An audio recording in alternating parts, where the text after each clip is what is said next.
No, I don't feel middle-aged.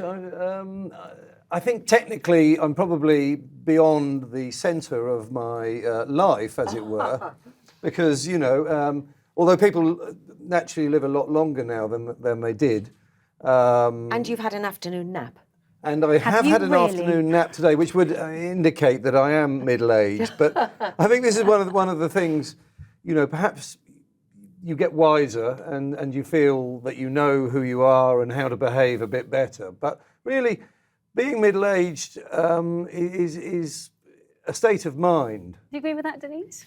I do agree with that. I mean, I'm 55 and it's sort of the term middle-aged. I mean, obviously I'm beyond middle-aged because there's no way I'm going to live till, you know, 110. Well, you never know.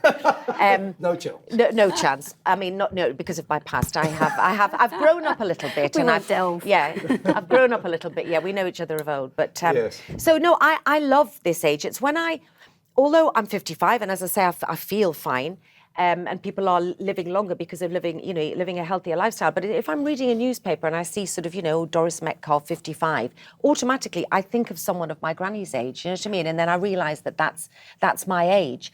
But it's like, you know, people say, oh, you know, sometimes very kind people might say, you don't look 55. It's almost like, well, thank you, but it's almost like, what does 55 look like now? You know? Let's have a look at some of the traits that apparently suggest that you're middle-aged.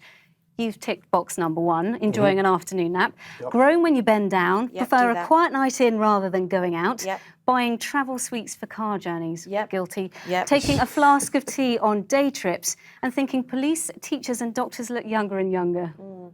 I've done the, when I've gone up for an audition before, I've sat there and then I've said to the person, you know, just waiting for your dad to pop in, and they say, no, I'm the producer. Because they look about 13. Yeah. But it's all about attitude, isn't it, Piers?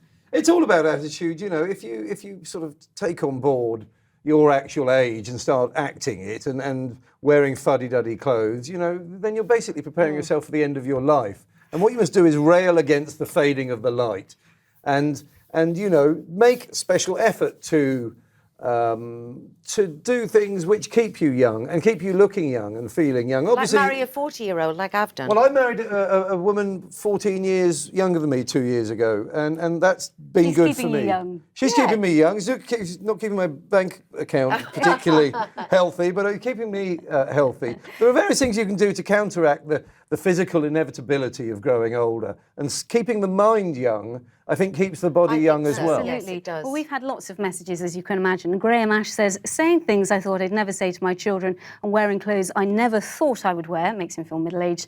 And Shirley May says, wearing slippers, buying warm pyjamas and buying travel suites. I do all of them and I've only just turned 30. Any words of advice for her, Denise?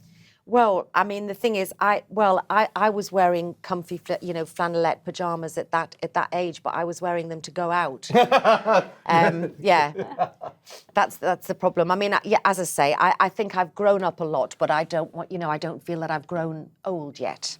Well, Piers, you say that your wife is keeping you young. How about you, Denise? Any tips for people who feel they need to kind of, I don't know, turn the clock back a little bit? Well, I mean, it's not really, I mean, as I say, it's not that I'm trying to turn the clock back. I just feel, because I'm living a much healthier life now that I'm older. It's taken me much longer to grow up, kicking the booze, eating some vegetables, and having a nice, healthy relationship with me young hubby. So I'm champion. Thank you very much.